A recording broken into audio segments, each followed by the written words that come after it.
શ્રી કૃષ્ણાય નમઃ. શ્રીમદાચાર્ય ચરણ કમલેભ્યો નમઃ.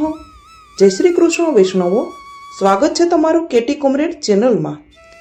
આજના આ અલૌકિક સત્સંગમાં આપણે આનંદનો આવિષ્કાર એનું એક પ્રકરણ જોઈશું. આપણે અગાઉના વિડીયોમાં જોયું કે શ્રી વલ્લભ તેમના માતાશ્રી સાથે વ્યંકટેશ ભગવાનના દર્શને તેમજ મામાને ત્યાં જવા માટેની યાત્રા શરૂ કરે છે.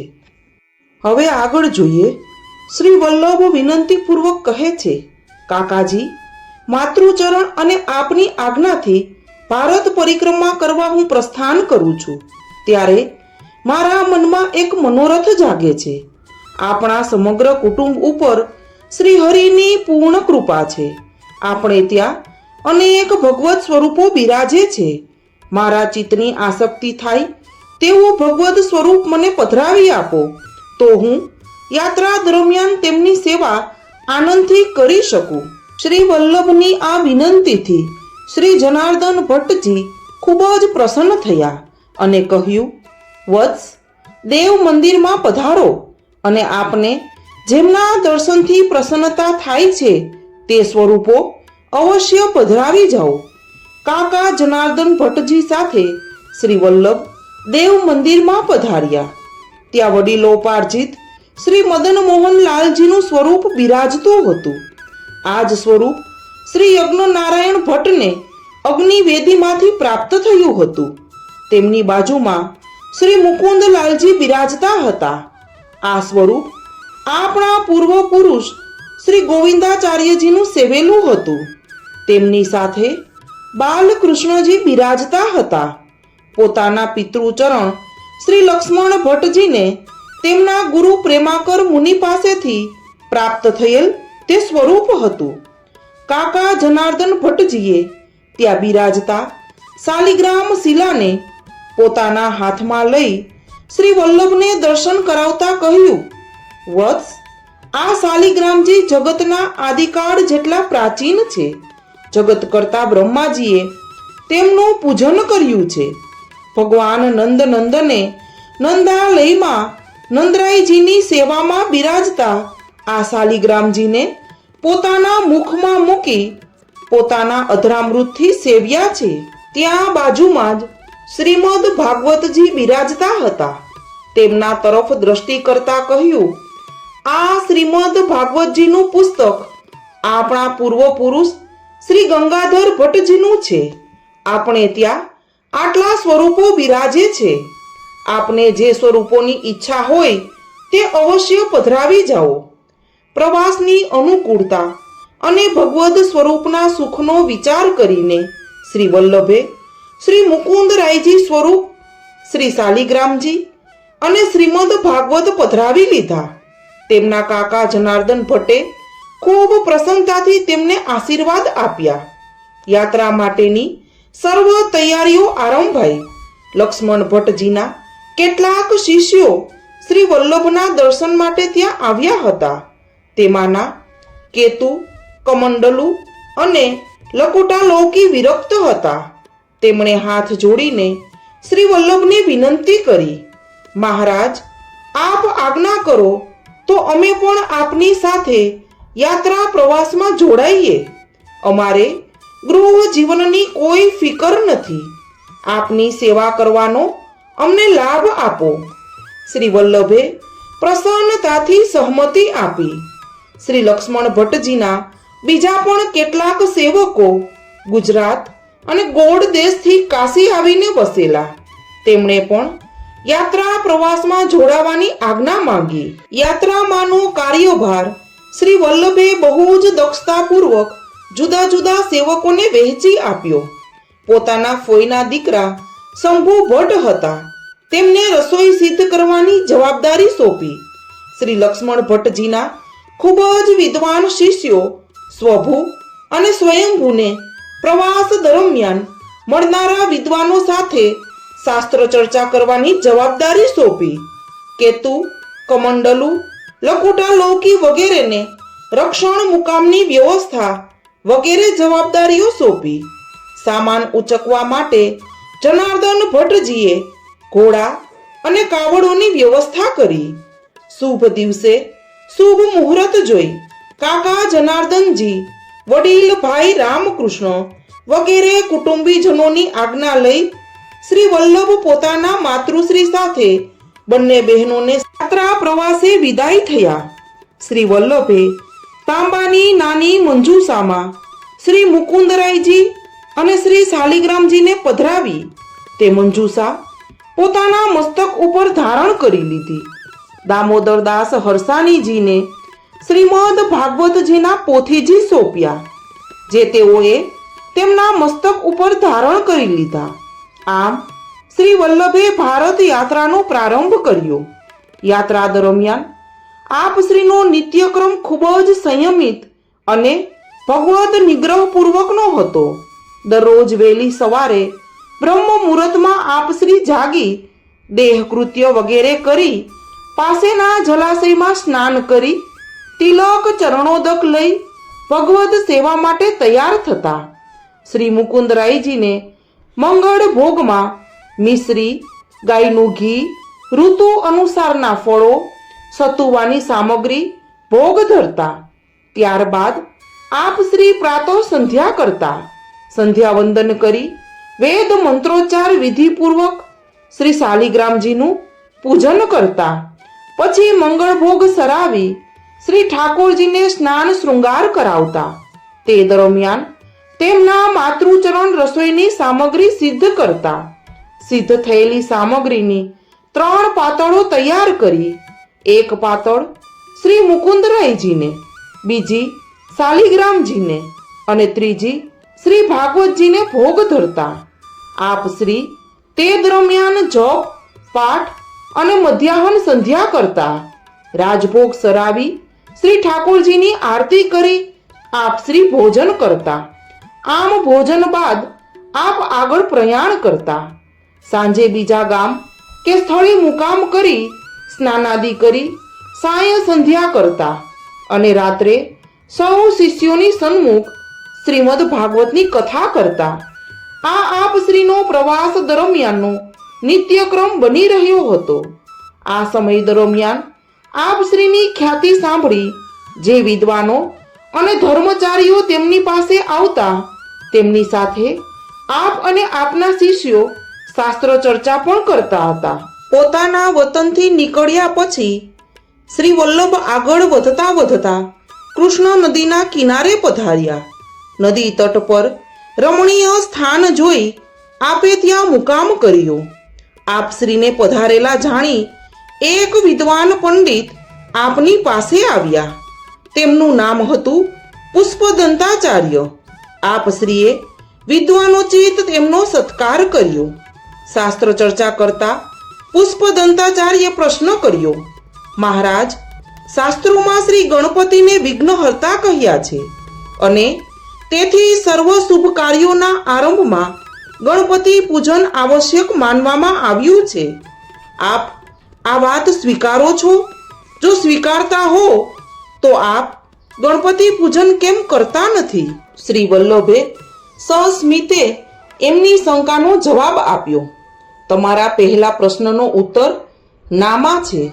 શા માટે અમે ગણપતિ પૂજનને આવશ્યક માનતા નથી તેનો જવાબ તમારા બીજા પ્રશ્નના જવાબમાં આવી જાય છે. શ્રીમદ ભગવદ્ ગીતાના 7મા અધ્યાયના 19 થી 23 શ્લોકમાં ભગવાન શ્રી કૃષ્ણે તમારી શંકાઓનું સમાધાન કરતા સ્વમુખે કહ્યું છે કે અનેક પૂર્વ જન્મના પુણ્યના ફળરૂપે છેલ્લા જન્મમાં જ્ઞાનવાન પુરુષને સર્વત્ર વાસુદેવ દ્રષ્ટિની પ્રાપ્તિ થાય છે. તેથી અત્યંત પ્રીતિથી તે મને એટલે પરમાત્માને ભજે છે. આવા મહાપુરુષો ઓછા છે જેમનું જ્ઞાન લોકેશણાઓથી હરાઈ ગયું છે. તેવા માણસો પોતાના સ્વભાવ અને વાસનાઓને આધીન રહી બીજા દેવોને ભજે છે. આવા મનુષ્યોને જે તે દેવોના પૂજનમાં શ્રદ્ધા બેસાડનાર પણ હું જ છું. આવા અલ્પબુદ્ધિવાળા મનુષ્યોને જે તે દેવ દ્વારા જે કંઈ ફળ મળે છે તે નાશવંત છે. ભૂત પ્રેત વગેરેની ઉપાસના કરનાર તેમને પામે છે. યક્ષ, રાક્ષસ વગેરે રાજસ દેવોને પૂજનાર તેમને પામે છે, જ્યારે ઇન્દ્ર વગેરે સાત્વિક દેવોને પૂજનાર તેમને પામે છે. પરંતુ મારા જે ભક્તો માત્ર મારી જ ભક્તિ કરે છે તેઓ મારા ચરણ કમળને પામે છે. આમ ગીતા વચનોથી પણ સિદ્ધ થાય છે કે સર્વ જગતમાં જળ ચેતન સ્વરૂપે પરમાત્મા જ રહેલા છે. તેથી પરમાત્માની ભક્તિમાં સર્વ દેવોની ભક્તિનો સમાવેશ થાય છે. પરમાત્મા અંગી છે, સર્વ દેવો તેમનું અંગ છે. અંગીની ભક્તિમાં અંગની ભક્તિ સમાઈ જાય છે અને તેથી શ્રી ગણપતિ વગેરે દેવોનું જુદું પૂજન કરવાની આવશ્યકતા રહેતી નથી. શ્રી વલ્લભનો શાસ્ત્ર સંગત અને તર્ક સંગત જવાબ સાંભળી પુષ્પદંતાચાર્યનું પાંડિત્યનું અભિમાન ઓગળી ગયું. તેમનું મન નિર્મળ બન્યું. તેઓ શ્રી વલ્લભને વંદન કરી પોતાને સ્થાને ગયા. શ્રી વલ્લભે કૃષ્ણા નદીના તટ પર શ્રી ભાગવત સપ્તાહ કરી. આપ શ્રીએ જ્યાં જ્યાં શ્રી ભાગવત સપ્તાહ કરી ત્યાં આપ શ્રીના બેઠકજી બિરાજે છે. આ સ્થાને બિરાજતા બેઠકજી આજે પ્રગટ નથી. શ્રી વલ્લભ ત્યાંથી આગળ પધાર્યા. મંગળ પ્રસ્થ નામનું ગામ આવ્યું. ત્યાં રમણીય પર્વત પ્રદેશ આવેલા છે, જે પૂર્વ ઘાટના નામે જાણીતા છે. તે પર્વત ઉપર ભગવાન પન્ના નૃસિંહજીનું સુંદર મંદિર આવેલું છે. આપ શ્રીએ તે મંદિર પાસે રમણીય સ્થળમાં મુકામ કર્યો. શ્રી પન્ના નૃસિંહજીના દર્શન કરી હાથ જોડી શ્રી નૃસિંહાય નમઃ કહી વંદન કર્યા. આપ શ્રીએ ત્યાં શ્રી નૃસિંહજીને સુંદર સુગંધિત ગુલાબજલ યુક્ત પન્નાની સામગ્રી સિદ્ધ કરી ભોગ ધર્યો અને ત્યાં શ્રીમદ ભાગવતનું પારાયણ કર્યું. આપ શ્રીની ખ્યાતિ દક્ષિણ ભારતના વિદ્વાનોમાં પ્રસરવા માંડી હતી. આપને અહીં પધારેલા જાણી શ્રી ઢુંડી યાજ્ઞિક નામના એક વિદ્વાનોના સમૂહ સાથે આપ શ્રી સાથે શાસ્ત્ર ચર્ચા કરવા માટે આવ્યા. આપે સૌ વિદ્વાનોનું યથોચિત સન્માન કર્યું અને તેમની સાથે શાસ્ત્ર ચર્ચા કરી. વેદ શ્રુતિઓના અનુલોમ અને વિલોમ પાઠ દ્વારા તેમના પ્રશ્નોના જવાબ આપ્યા અને તેમના મનનું સમાધાન કર્યું. સૌ પ્રસન્ન થઈ શ્રી વલ્લભને આશીર્વાદ આપી વિદાય થયા. ત્યાંથી આગળ શ્રી વલ્લભ કુંડિનપુર નામના ગામમાં પધાર્યા. કુંડિનપુરના વિદ્વાનોએ આપની પાસે આવી પ્રતિબિંબવાદની શાસ્ત્ર ચર્ચા આરંભી. શ્રી વલ્લભે તેમનો પ્રશ્નનો જવાબ આપતા આજ્ઞા કરી કે બ્રહ્મ માયારૂપી પડદાથી ઢંકાયેલ છે, તેથી કોઈ પણ પ્રકારે તેમનું પ્રતિબિંબ પડે નહીં. વેદ પ્રમાણોથી વિશદ રીતે પોતાનો આ સિદ્ધાંત આપશ્રીએ પ્રતિપાદન કર્યો. સૌ વિદ્વાનોએ આપશ્રીની વાત સ્વીકારી લીધી. કુંડિનપુરથી આપ કાલશ્રી નામના ગામમાં પધાર્યા. કાલશ્રીના વિદ્વાનોએ આપની પાસે આવીને ખ્યાતિવાત અંગે પ્રશ્ન કર્યો. આપે વેદ સંગત ઉત્તર આપતા આજ્ઞા કરી. ખ્યાતિવાદ વેદ અને તર્કથી બાધિત છે. આપનું વિશદ વર્ણન સાંભળી સૌ પંડિત પ્રસન્ન થયા. ત્યાંથી શ્રી વલ્લભ વ્યંકટેશ પધાર્યા. શ્રી વ્યંકટેશનું પવિત્ર તીર્થધામ શ્રી વ્યંકટાદ્રી પર્વત ઉપર આવેલું છે. શ્રી વ્યંકટાદ્રીની તળેટીમાં ભગવાન શ્રી રામચંદ્રજીનું સુંદર મંદિર આવેલું છે. ત્યાં દર્શન કરી પરિવાર અને શિષ્યોને સાથે લઈ આપ પર્વત ઉપર ચઢવા લાગ્યા. એક પછી એક 6 ગિરી શિખરોને ઓળંગી આપ ભગવાન શ્રી વ્યંકટેશ શ્રી બાલાજીના ધામમાં પધાર્યા. શ્રી બાલાજી ભગવાનના દર્શન કરી સૌએ ભેટ ધરી ભગવાનનું ચરણોદક અને પ્રસાદ ગ્રહણ કર્યો. શ્રી વ્યંકટેશ તીર્થ ભારતના પ્રમુખ વૈષ્ણવ તીર્થોમાંનું એક છે. તેથી અહીં વૈષ્ણવ શાસ્ત્રોના જાણકાર વિદ્વાનો સારા પ્રમાણમાં રહેતા હતા. તેમની પાસે વૈષ્ણવ શાસ્ત્રો જાણવા માટે આપશ્રી ઠીક સમય ત્યાં બિરાજ્યા. ત્યાં આપશ્રીએ શ્રીમદ ભાગવતનું પારાયણ કર્યું. એક દિવસ ઇલમાજીએ કહ્યું, વત્સ, કાલે રાત્રે ભગવદ કૃપાથી મને અલૌકિક સ્વપ્ન આવ્યું. મેં તમારા તીર્થ સ્વરૂપ પિતૃચરણને શ્રી બાલાજી ભગવાનના મુખારવિંદમાં પ્રવેશ કરતા જોયા. શ્રી વલ્લભે આજ્ઞા કરી, આપના પર ભગવદ કૃપા થઈ છે. આપનું મનોવાંછિત પ્રભુએ પૂર્ણ કરી આપને દર્શન કરાવ્યા છે. મારા પિતૃચરણ પ્રભુ અક્ષર બ્રહ્મનું સ્વરૂપ હતા. શોક કરવો છોડી દો. આ જાણી ઇલમાજી ખૂબ પ્રસન્ન થયા. ત્યાંથી શ્રી વલ્લભ આગળ પધાર્યા. વેણી નદીના કિનારે રમણીય સ્થાનમાં શ્રી વલ્લભે મુકામ કર્યો હતો. પ્રાતઃકાળે ભગવદ સેવા કરતા ત્યારે શ્રી રવિનાથ નામના એક વિદ્વાન આપની પાસે આવ્યા. તેઓ વેદપાઠી હતા. તેમને વેદના જ્ઞાનનું ભારોભાર અભિમાન હતું. ગર્વભર્યા અવાજે તેમણે કહ્યું, આપ અમને સૌને વેદની પરીક્ષા આપો. આપ શ્રીએ મૌન રહી મસ્તક હલાવી સંમતિ આપી. શ્રી રવિનાથ એક એક પદ છોડીને 100 મંત્રો સુધી વેદની પદાવલીઓનો પાઠ કરી ગયા. ત્યારે શ્રી વલ્લભે તે જ પદાવલીઓનો વિલોમ એટલે કે અવળો પાઠ કરી બતાવ્યો. આ સાંભળી રવિનાથનો ગર્વ ઓગળી ગયો. તેમણે શાસ્ત્ર ચર્ચા કરતા શ્રી વલ્લભને પ્રશ્ન કર્યો, તમ એટલે કે અંધકારને તમે દ્રવ્ય ગણો છો કે નહીં?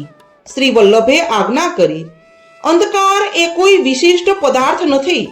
અંધકાર એટલે પ્રકાશનો અભાવ, માટે તેને દ્રવ્ય ગણી શકાય નહીં.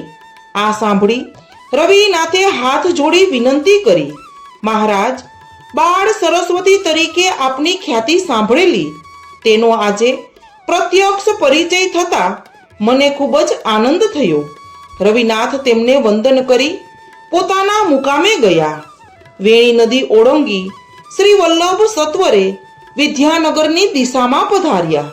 તો વૈષ્ણવો, આપણે આ અલૌકિક સત્સંગને શ્રી વલ્લભના ચરણોમાં સમર્પિત કરીએ. શ્રી વલ્લભની ભારત યાત્રા દરમિયાનના આગળના જે પ્રકરણો છે તે હવે પછીના વિડીયોમાં જોઈશું. જો વિડીયો ગમ્યો હોય તો વિડીયોને લાઈક, શેર અને સબસ્ક્રાઇબ કરો. કમેન્ટ બોક્સમાં જય શ્રી કૃષ્ણ અવશ્ય લખવા.